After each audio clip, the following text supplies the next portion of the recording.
Hey, good day, everybody. So, Con Ed, for those of you who took it, thank you for hanging out. I know from that there was a number of additional clarifications.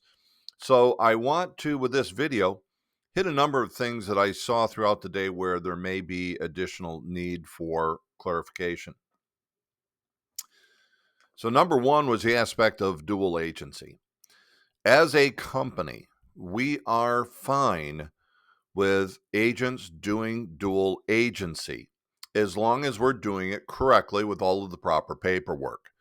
If you have further questions with that, well, check with your branch manager as to how and what we should be doing with that. And of course, I'm always available for a call. Now, one thing that Chris alluded to was the aspect of we would terminate one of the two agency agreements, either with the buyer or the seller. Um, what we know, and again, this is really from a company perspective, that's kind of an old theory because if I represented, let's say I had the seller and I was going to then drop the relationship with the buyer. Well, what changes because you drop that relationship? You still have the confidentiality at 100%. So, what would we gain by dropping one of the two agency relationships?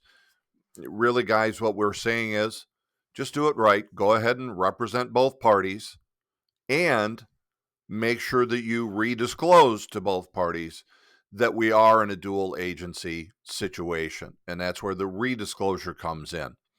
Again, what's the right way to do? Because there's so many different situations that can create this.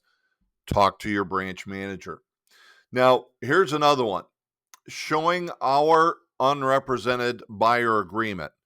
It was one that came up, and guys, at this point, the company is not going in a direction of saying, I will show you a property. Here's an agreement that says, uh, well, you're not represented. You don't owe me any money. Therefore, I can now show you this property.